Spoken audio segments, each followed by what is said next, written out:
이스라엘 민족과 우리 한민족은 비슷한 점이 많습니다. 지정학적으로 첫째 많이 닮았습니다. 이스라엘은 유럽, 아시아, 아프리카가 만나는 꼭지점에 위치해서 주변 강대국들에 늘 고통을 당해왔습니다. 남쪽 에집트가 강하면 에집트에 짓밟히고 북쪽 세력 아시리아, 바벨론, 페르시아 강한 민족이 등장할 때마다 짓밟혔습니다. 우리 민족도 마찬가지입니다. 대륙 세력과 해양 세력 중간에 징검다리 역할을 하는 반도 국가로서 중국에 짓밟히고 일본에 침략을 당하고 고난의 세월을 살아왔습니다. 우리 민족이 당한 그 고난에 대해서 일본은 100년 원수고 중국은 1000년 원수다. 그렇게 말하는 분들도 있습니다. 그 고난의 역사를 거친 점에서는 이스라엘과 우리가 닮은 나라인데 고난 속에서 걸러진 열매가 수준의 차이가 있습니다. 우리 오늘 본문 말씀 시편 119편 71절 같이 찾겠습니다. 시편 119편은 성경 전체에서 가장 긴 장입니다. 119편 71절 고난당한 것이 내게 유익이라 이로 말미암아 내가 주의 율례들을 배우게 되었나이다.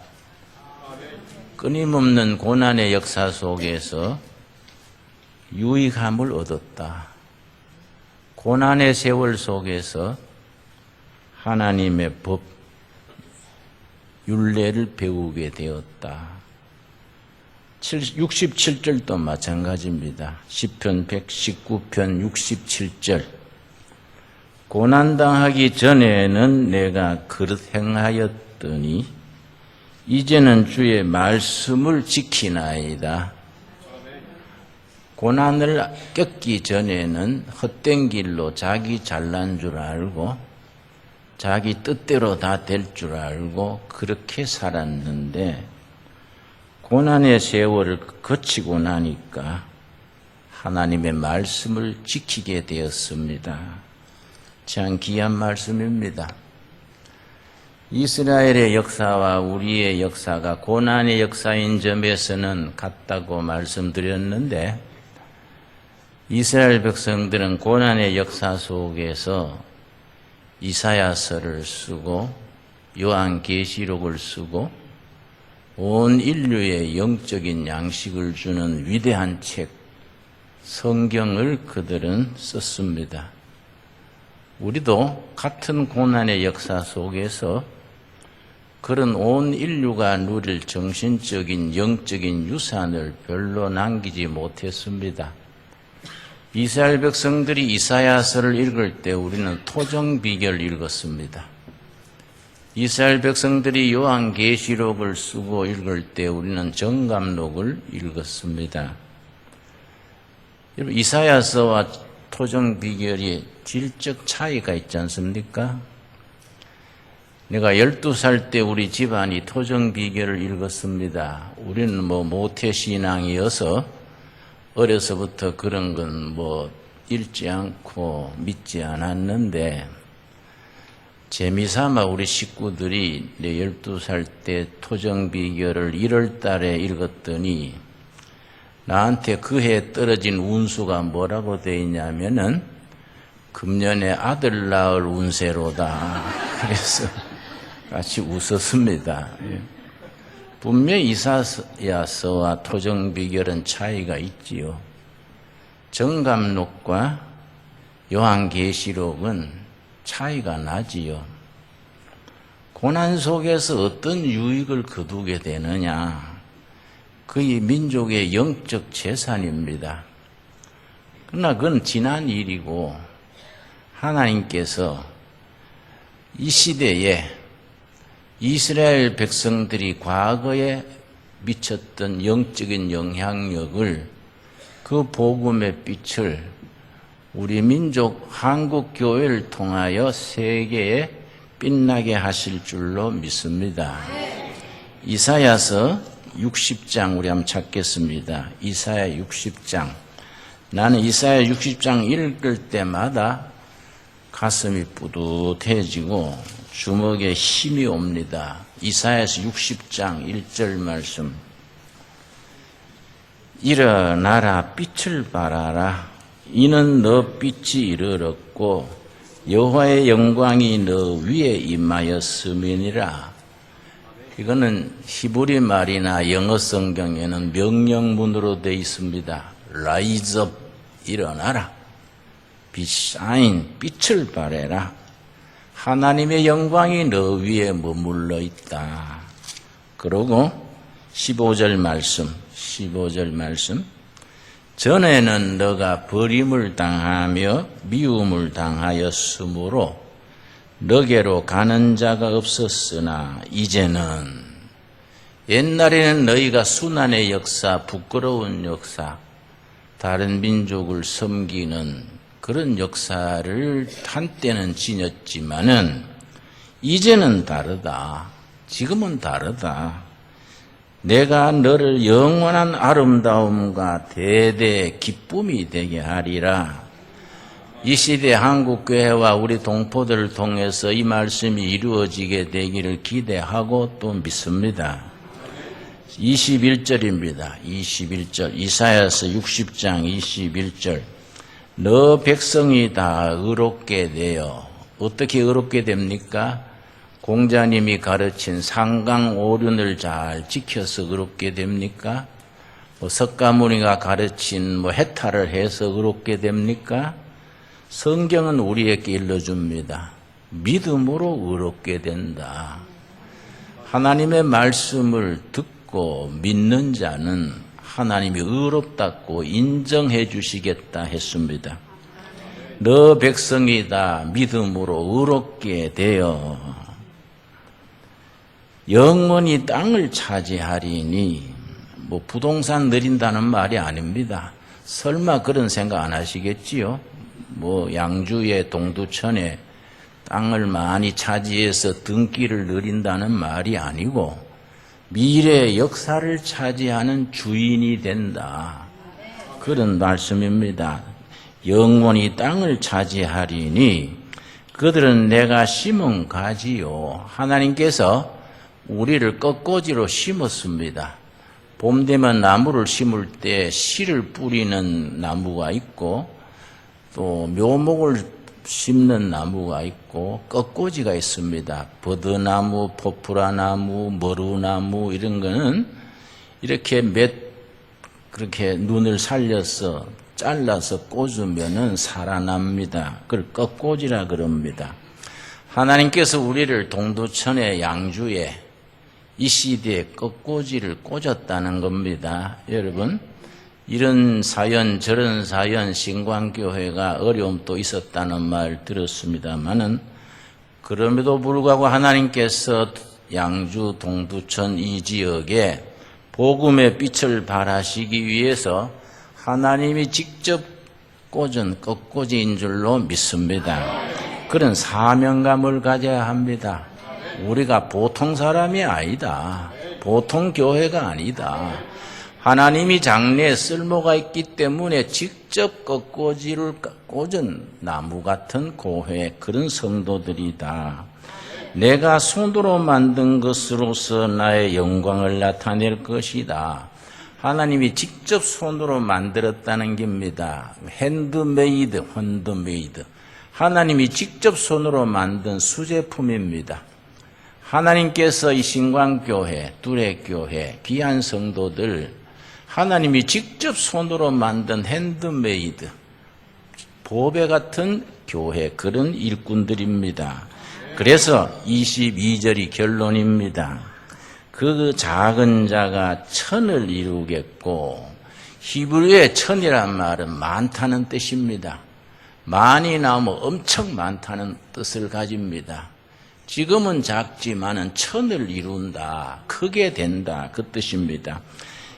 약한 자가 강국을 이룰 것이라. 때가 되면 나 여호와가 속히 이루리라. 언제 그렇게 되느냐? 하나님이 정하시는 때입니다. 헬라어에는 때라는 단어가 두 가지가 있습니다. 우리 영어나 한글은 때 한 가지지요. 영어에도 타임 한 가지만 씁니다. 그런데 성경의 언어인 히브리어 헬라어에는 단어가 다릅니다. 헬라어로 때라는 단어가 둘인데 하나님의 때라는 단어와 사람의 때라는 단어가 글자가 다릅니다. 하나님의 때는 카이로스입니다. 카이로스. 사람의 때는 크로노스입니다. 벌써 단어를 보면 달라요. 카이로스가 나오면 하나님이 정하시는 하나님의 때구나. 크로노스가 나오면 사람들이 작정하고 사람이 행동하는 때구나. 분명히 본문 말씀은 하나님의 때 카이로스입니다. 우리는 기다리지를 못합니다. 내가 지금까지 살아보니까 하나님의 일에 쓰임 받으려면은 기다릴 줄 알아야 됩니다. 기다릴 줄 모르면 쓰임 받지를 못합니다. 그래서 영어로 쓰는 속담에 God takes time이라는 수어가 있습니다. 하나님은 시간이 걸리신다. 사람들은 급합니다. 빨리 이루어져야 큰일 하는 것 같습니다. 그러나 하나님은 서두르지를 않습니다. 하나님의 일은 하나님의 때 카이로스에 이루어집니다. 우리는 조급해서 하나님의 때 카이로스를 기다리지 못하고 사람의 때 크로노스로 카이로스를 앞질러 버리기 때문에 잘 때 가는 것 같다가 끝판이 깽판이 됩니다. 하나님의 일은 처음에는 힘들고 시시하고 자그마하게 시작하지만은 날이 갈수록 창대해지는 것이 하나님의 일입니다.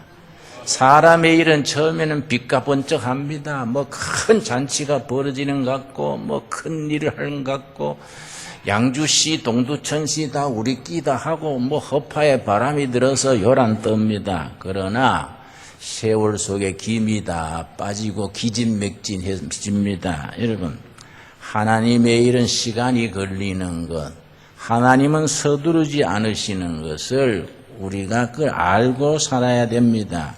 여러분, 우리 역사가 요즘은 한국 사회가 뒤숭숭합니다. 그러나 이런 것이 하나님이 주시는 우리 민족에 주시려는 미래의 축복의 마지막 순간이다. 나는 그렇게 이해를 합니다. 하나님의 이 세계 우리 역사를 주장하신다는 역사 이해를 섭리사관 그럽니다. 대한민국 한반도의 역사를 김정은이 이끌어가는 것도 아니고 문재인이 이끌어가는 것도 아니고 트럼프나 시진핑이 아니고 살아계신 하나님이 우리 역사를 인도하시는 줄로 믿습니다. 그걸 무슨 역사관이라 그랬습니까? 섭리사관. 하나님의 섭리, 영어로 providence. 하나님의 섭리가 이 한반도의 역사를 인도하셔서 장차 다가오는 21세기 지나면서 온 세계에 그리스도의 복음을 전하는 선교 한국으로 사용하게 될 줄로 믿습니다. 그런 일에 참여시키기 위해서 먼저 고난을 주십니다. 우리 미래의 영광을 누리기 전에 먼저 고난을 먼저 꺾습니다. 여러분, 밤이 왜 깊어 옵니까? 밤이 깊어 오는 것은 무슨 의미가 있습니까? 새벽이 다가오는 것입니다. 겨울이 왜 길게 느껴집니까? 겨울이 왜 있습니까? 우리가 조금 다른 표현을 하면은 봄이 오기 때문에 겨울이 있습니다. 봄이 오기 때문에 겨울이 빛깔나는 겁니다. 새벽이 오기 때문에 한밤중에 희망을 가지게 됩니다. 여러분, 로마서 8장 다 같이 찾겠습니다. 로마서 사도 바울이 우리들에게 주는 귀한 말씀이 있습니다. 로마서 8장. 그리스도의 영광에 참여하기 위해서 고난을 먼저 참여해야 한다. 그런 뜻입니다. 로마서 8장 16절입니다. 로마서 8장 16절. 성령이 친히 우리의 영과 더불어 우리가 하나님의 자녀인 것을 증언하시나니. 여러분, 우리에게 성령이 임했다는 표시가 뭡니까? 방언을 해야 성령 받은 겁니까? 기도에서 병이 척척 나서야 성령 받은 겁니까? 성령 받은 표시가 뭐입니까? 본문에 의하면은 우리 심령 속에 우리가 하나님의 자녀, 아들, 딸이라는 것을 믿고 고백하는 것 자체가 우리에게 임하신 성령의 역사심이라 그랬습니다. 여러분, 아멘이 됩니까? 우리가 스스로 하나님의 자녀인 것을 믿어 고백하는 것 자체가 우리에게 이미 성령이 임해 있다는 증거가 됩니다. 자, 17절 말씀.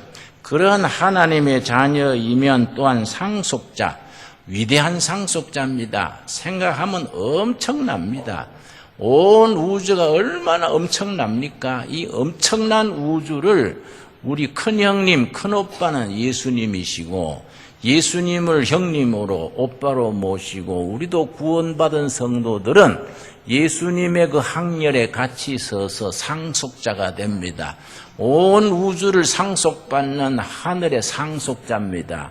생각할수록 엄청난 얘기입니다. 그래서 신앙이 깊어지고 영적으로 깊어질수록 사람이 조용해지고 깊어지고 그리고 세상을 보는 안목이 달라집니다. 작은 일에 팔딱팔딱 뛰고 뭐 웃었다 울었다가 낙심했다가 그런 것이 점점 줄어들게 됩니다. 17절 우리 한번 같이 읽겠습니다. 자녀이면 또한 상속자 곧 하나님의 상속자요 그리스도와 함께한 상속자니 우리가 그와 함께 영광을 받기 위하여 고난도 함께 받아야 할 것이니라. 여러분, 우리가 예수 그리스도를 형님으로 모시고 위대한 상속자의 반열에 서려면은 지금 겪어야 될 건 뭐이냐? 고난의 역사에 참여할 줄 알아야 된다. 어두운 밤을 잘 참고 건대면은 새벽이 다가오는 겁니다. 추운 겨울을 잘 지나고 나면은 햇살 좋은 봄 날씨가 오는 겁니다. 그래서 고난 속에는 하나님의 사랑의 손길이 있는 것이고 고난의 의미가 있게 됩니다. 마지막까지 남은 자로서 고난을 잘 받아들이고 견딜 수 있어야 됩니다. 여러분, 저 신명기 8장을 축복장이라 그럽니다. 신명기 8장이 무슨 장이라고요? 축복장. 신명기 책 자체가 모세 3편의 설교로 이루어져 있는데 그 중에 신명기의 주제가 축복입니다. 가나안 땅 들어가서 어떻게 복을 누릴 것이냐, 그게 신명기의 주제입니다. 그 신명기 8장의 복을 축복장이라 그럽니다. 자, 축복장에서 하나님이 우리에게 축복을 주시는 그 과정. 하나님이 그냥 뭐 성령 받고 예수 믿었다고 축복을 보따리로 떡 던져주는 게 아닙니다. 축복 받을 수 있는 자격을 갖추게 하십니다. 어떤 자매님이 나한테 등기 편지를 보냈는데요. 등기 편지를 열어봤더니 500원짜리 복권 2장을 보내면서 목사님을 내가 돕고 싶어서 기도하는 중에 이 복권이 1등 당첨될 줄 믿고 보냅니다. 당첨되면 나는 신경 쓰지 마시고 잘 쓰시기 바랍니다. 그래서 내가 웃으면서 그걸 되돌려 보내면서 당첨될 줄 믿고 당첨되시면 나는 신경 쓰지 마시고 잘 쓰시고 앞으로 나를 도와주려면은 복권 보내지 말고 복권사는 500원, 1000원씩 보내주시면 그래 모아서 쓰겠습니다. 내가 그렇게 답장을 보냈습니다. 여러분, 신명기 8장 1절, 신명기가 무슨 장이라 그랬습니까? 축복장이라 그랬지요. 그 축복을 주는 하나님의 방법이 있습니다. 우리는 급해가지고 예수 믿고 성령 받으면 금방 막 복권 당첨되듯이 복이 툭 떨어지기를 바랍니다. 그러나 신명기에서 자세히 일러줍니다. 자, 먼저 16절 읽겠습니다. 8장 16절. 너 조상들도 알지 못하던 만나를 광야에서 너게 먹이 있었나니 이는 다 너를 뭡니까?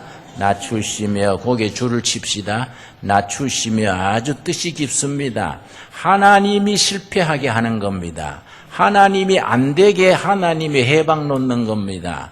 하나님이 병나게 하시고 하나님이 부도나게 하시고 하나님이 망가뜨리는 겁니다. 하나님이 낮추는데 누가 당하겠습니까?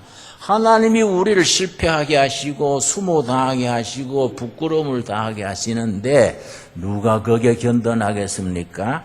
낮추시며 그 다음 너를 뭡니까? 시험하사 훈련하십니다. 훈련하사 너를 훈련하사 왜 그렇게 망하게 하시고 고난당하게 하시고 왜 훈련하시느냐? 마침내 너게 복을 주려 하심이었느니라. 하나님의 목표는 복 주시는 거인데 처음부터 주면은 복을 감당할 수 있는 영적 수준이 안 되기 때문에 영적으로 훈련시키고 연단해서 주신 복을 감당할 만한 주신 비전, 주신 꿈을 감당할 만한 영적 인간적 수준이 되면 마침내입니다. 마침내. 그래서 마침내입니다. 이 마침내라는 단어가 참 중요합니다. 처음부터 은혜 받고 성령 받았다고 복을 턱턱 던져주시는 게 아닙니다. 실패하고 상처받고 때로는 병들고 때로는 사업에 부도가 나고 때로는 사람한테 상처받고 그런 과정을 거쳐서 영적으로 숙성이 되면은 마침내입니다. 마침내. 여러분, 마침내 주시는 복을 받을 자격을 갖출 수 있도록 기도할 수 있기 바랍니다. 자, 1절입니다. 8장 1절 말씀. 마침내 주시는 그 과정, 그 프로세스를 설명을 합니다. 내가 오늘 명하는 모든 명령을 너희는 지켜 행하라. 그리하면 하는 단어가 중요합니다. 이걸 조건부 축복 그럽니다. 내 말을 듣고 지켜 그렇게 살면 그리하면 너희가 살고 번성하고 여호와께서 너희의 조상들에게 맹세하신 땅에 들어가서 그것을 차지하리라. 여러분, 우리들의 미래는 밝고 빛납니다. 여러분, 내가 들으니까 이 신광교회는 통일 한국 시대를 바라보고 몫이 좋은 자리에 크게 졌다는 말을 들었습니다. 내 말이 맞습니까? 네. 여러분, 그렇게 했으면 기다려야 됩니다. 하나님께서 그런 자격을 갖추도록 뒤집어 놓고 아픔을 겪고 상처받고 소문나게 해서 하나님의 손길이 아니면 안 되는구나. 우리 힘으로는 안 되는구나. 깨닫게 하십니다. 2절입니다. 2절. 너 하나님 여호와께서 이 40년 동안에 너게 광야 길을 걷게 하신 것을 기억하라. 여러분, 이 교회는 역사가 몇 년입니까? 여러분, 지난 세월을 돌이켜봐라. 응? 일일이 하나님께서 간섭하셔서 우리를 연단하신 그 자체를 생각해봐라. 이는 왜 그렇게 했느냐? 너를 낮추시며, 앞에 설명했지요? 낮추시며 너를 시험하사 너 마음이 어떠한지 그 명령을 지키는지 지키지 않는지 알려 하심이라. 하나님이 우리를 시험하십니다. 테스트하십니다. 주신 사명을 감당할 그릇이 되는지 못 되는지, 깨진 그릇인지 물터진 웅덩이인지 하나님께서 시험을 하십니다. 감당할 만한 자격이 있는지 없는지 하나님이 시험하신다는 겁니다. 3절이 핵심입니다. 3절. 그래서 예수님께서 광야 40년 40일 금식하시고 시험 받으실 때에 첫 번째 받은 시험이 물질의 시험입니다. 이 돌이 떡이 되게 해라. 그 시험 받으실 때에 예수님이 신명기 8장 3절 말씀으로 그 시험을 이겼습니다. 굉장히 중요합니다. 8장 3절 말씀. 너를 낮추시며 너를 줄이게 하시며 또 너도 알지 못하며 너 조상들도 알지 못하던 만나를 너게 먹이신 것은, 그 다음이 중요합니다. 그 다음 그 다음 말씀이 하나님께서 우리에게 주시려는 하나님의 의도입니다. 하나님의 뜻입니다. 사람이 떡으로만 사는 것이 아니요 여호와의 입에서 나오는 모든 말씀으로 사는 줄을 너가 알게 하려 하심이니라. 네가 떡은 경제입니다. 경제, 물질입니다. 왜 물질에 어려움을 당하고 시험을 당하고 온갖 고난을 겪느냐? 물질 이전에 떡 이전에 말씀이 있어야 된다. 말씀의 기초가 닦인 뒤에 신령한 은혜 위에 떡이 경제가 물질이 세워져야 영원한 것이 된다. 그걸 알게 하려고 이렇게 뒤집어 놓고 훈련시키시고 그렇게 하셨다는 겁니다. 여러분 아멘이 됩니까? 여러분 하나님의 입으로 나오는 말씀이 첫째다. 그걸 깨닫게 하려고 지난 세월 시련을 겪게 하셨다. 참 귀한 말씀입니다, 여러분. 저는 30대에 지역살이 한 적이 있습니다. 어쩌다가 나는 뭐 운동권도 아니고 그런데 어째 줄 섰다가 지역살이 좀 했습니다. 박정희 대통령 때지요. 그때는 중앙정부부에서 사람들을 심하게 다루었습니다. 지나보면 다 그렇게 할 가지가 없었는데 그때는 다 그런 시대랬습니다. 요새는 그런 시대에 지나간 것도 얼마나 감사한지요. 내 몸을 다쳤습니다. 저 남산 중턱에 가면은 지하실에 중앙정보부 조사실에 있습니다. 74년 1월 17일 날 들어갔는데 2달간 얼마나 힘이 드는지 아침 저녁으로 기도했습니다. 하나님 날 천국으로 데려가 주십시오. 나 더 못 견디겠습니다. 그렇게 했는데 몸이 망가져서 다쳤습니다. 그래서 망가진 몸에 내 체중이 37kg로 내려갔습니다.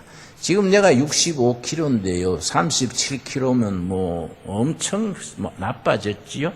자고 나면은 목에서 피덩이가 나오고 눈이 잘 보이지 않았습니다. 그런 몸을 가지고 내가 욥기를 읽었습니다. 욥기 23장 10절을 읽고 내가 은혜를 받았습니다. 이 말씀이 나를 그 죽을 자리에서 건져줬습니다. 말씀 한 절로 내 인생이 변한 겁니다. 욥기 23장 10절 다 같이 한번 찾아보겠습니다.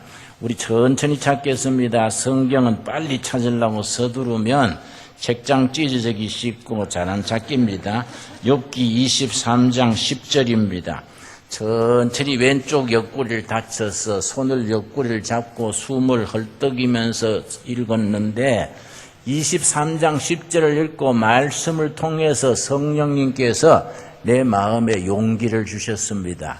내가 이런 어려움을 겪는 것이 죽을 병이 아니라 하나님께서 무언가 장차 한국 교회를 위해서 이 나라를 위해서 쓰실 때가 있어서 이런 어려움을 겪게 하시는 것이구나 깨닫게 됐습니다. 욥기 23장 10절입니다. 그러나 내가 가는 길을 그가 아시나니 내가 그거 지하실 거기서 죽게 된 것을 아무도 모르지요. 부모도 모르고 형제도 모르고 면회 금지되어 있으니까 누가 알겠습니까? 아무도 내가 죽게 된 것을 모르지만은 한 분 아시는 분이 있다는 겁니다. 누가 아십니까? 하나님은 아시는 겁니다. 오직 그가 아시나니 알고 왜 그만두셨느냐? 하나님께서 모르고 그만두시면 이해가 간다 치더라도 다 아시면서 왜 가만히 두셨을까? 그 다음 해답이 나옵니다. 그가 나를 단련하신 후에는 내가 순금같이 나오리라. 단련이 훈련입니다. 훈련. 하나님께서 나를 인간적으로, 정신적으로, 영적으로 훈련시킨 뒤에는 왜 훈련시키느냐? 너무 깜냥이 못 돼서 의지력도 약하고 믿음도 약하고 참을성도 없고 성질도 영시원찮고 한 번은 우리 집사님이 나한테 그랬어요. 김진홍 목사님은 개성과 지성을 갖췄어요. 그래서 그건 뭔 소리요? 뭐 그리 어렵게 말하냐? 그랬더니 목사님 요즘 대학생들이요. 개성이라는 것은 개떡 같은 성질을 개성이라 그러고요. 지성은 지랄 같은 성질을 지성이라 그래요. 그래서 내가 집사가 목사한테 그래 욕을 해도 돼? 내가 그렇게 같이 웃고 말았습니다. 여러분, 우리가 인간성이나 품성이나 세상 살아가는 게 영적으로는 영 시원찮으니까 우리를 사람 되게 하려고. 개인도 그렇고 교회도 그렇습니다. 교회도 괜히 집 크게 져놨다고 부품해서 뭐 크게 뭐 될 줄 알고들 그러면은 하나님이 김 빼시는 겁니다. 김을 빼가지고 고개를 팍 숙이게 하시는 겁니다. 그래서 내 친구가 목 디스크가 생겨서 병원에 수술 받는다 그래서 네 회개해야 된다. 목사 목이 왜 뻣뻣하냐? 그래서 목 디스크 걸린 거 아니냐? 목에 힘 빼라고 그러더니 뭐 수술 안 해도 회개하면 될 끼인데 내가 그랬습니다, 여러분.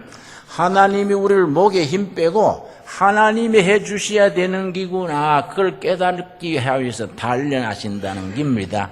그가 단련하신 뒤에는 내가 순금같이 나오리라. 순금은 뭡니까? 99.9% 순금입니다. 99.9%.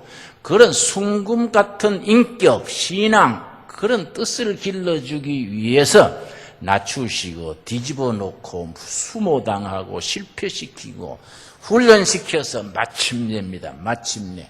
순금 같은 99.9%. 여러분, 믿음의 금이란 말이 붙을 때는 조건이 있습니다. 순탄하게 얻어진 믿음은 그냥 믿음이라 그러지 순금, 정금 그런 말 붙이지 않습니다.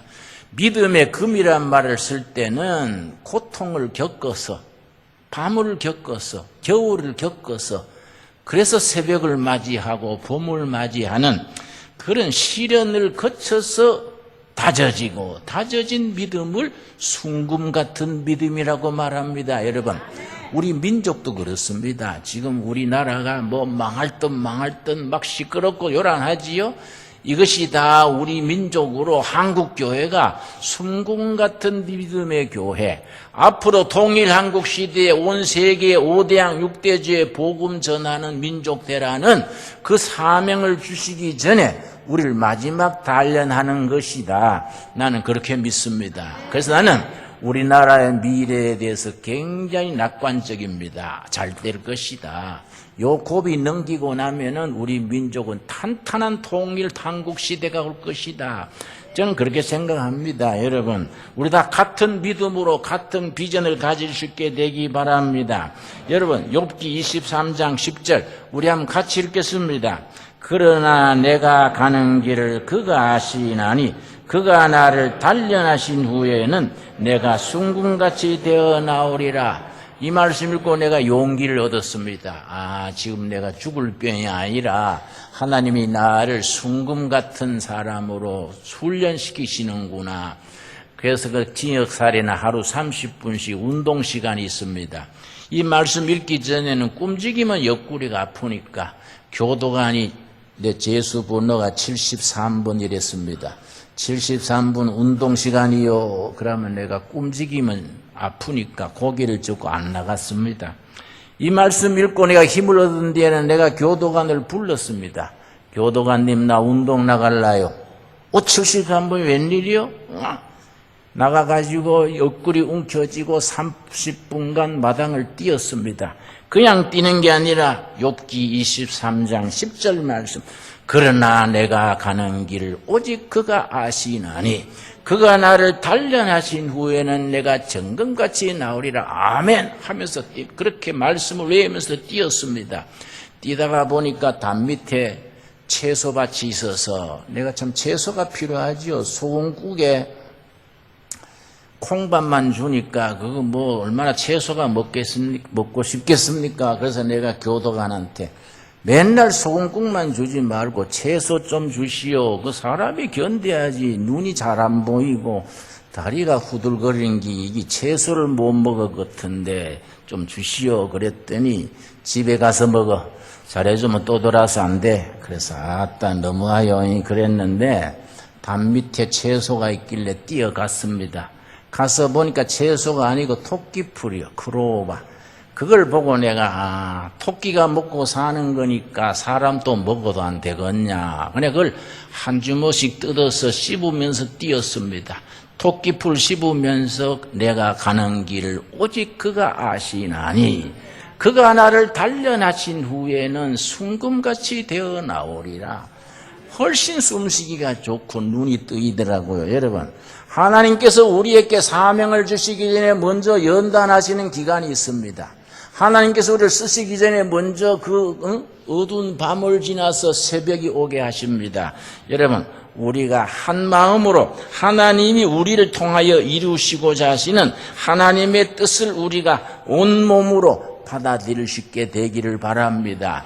하나님께서 우리 둘의 교회 신광교회를 통해서 이 경기 북부 이 지역에 이루시고자 하시는 하나님의 계획, 하나님의 경륜이 있을 줄로 믿습니다. 우리의 미래를 여러분, 예수님 당시에 세 가지 종류의 사람이 있었습니다. 바리새인들은 항상 과거입니다. 과거 지향적인 사람들입니다. 바리새인들은 뭐이든지 건수만 있으면 과거에 모세는 뭐라 그랬냐, 모세 율법에 뭐라 그랬냐 그랬습니다. 현실에 빠져서 있는 현실 지향적인 사람 사두개인들입니다. 로마 지배 밑에서 좋은 자리는 사두개인들이 다 차지했습니다. 그 사람들이 현실에 이권이 밝으니까 현실에 아주 그 사람들은 밝아서 이권은 다 사두개인들이 차지했습니다. 예수님의 제자들은 뭡니까? 미래입니다. 미래. 땅끝까지 복음을 전해라. 여러분, 예수님의 제자 중에 학교 가서 지리책 본 사람이 있습니까? 땅끝이 어딘지도 모르는 사람들입니다. 갈릴리 호수인데 성경에는 갈릴리 바다의 풍랑이 일세 그렇게 나와 있죠. 그 사람들은 바다를 본 적이 없습니다.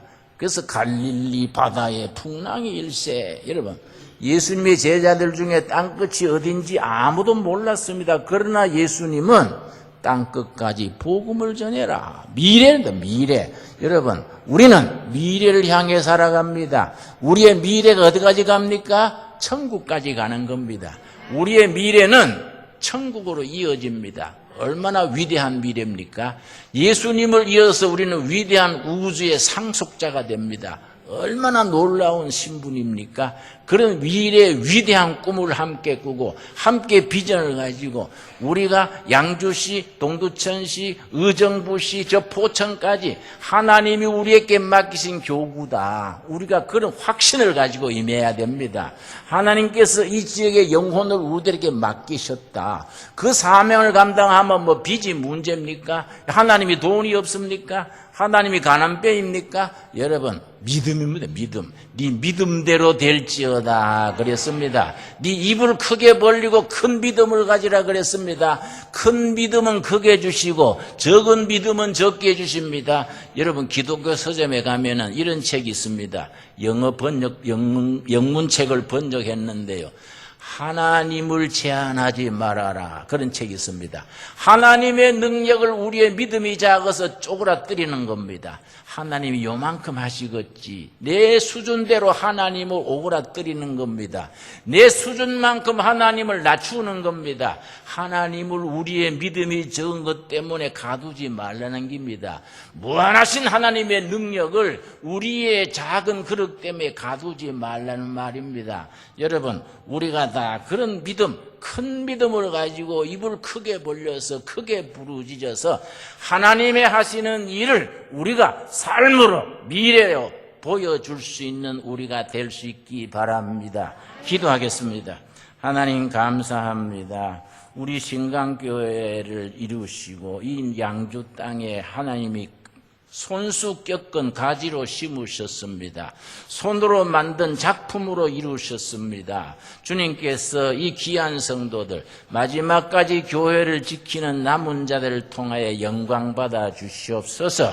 하나님이 하시는 일을 우리를 통하여서 보여줄 수 있게 하여 주시옵소서. 너희가 믿느냐? 믿음은 아버지의 영광을 보리라 하신 말씀 그대로 우리의 믿음이 하나님의 영광을 이 지역에 차고 넘치게 보여줄 수 있게 하여 주시옵소서. 예수님 이름 받들어 기도드렸사옵나이다. 아멘.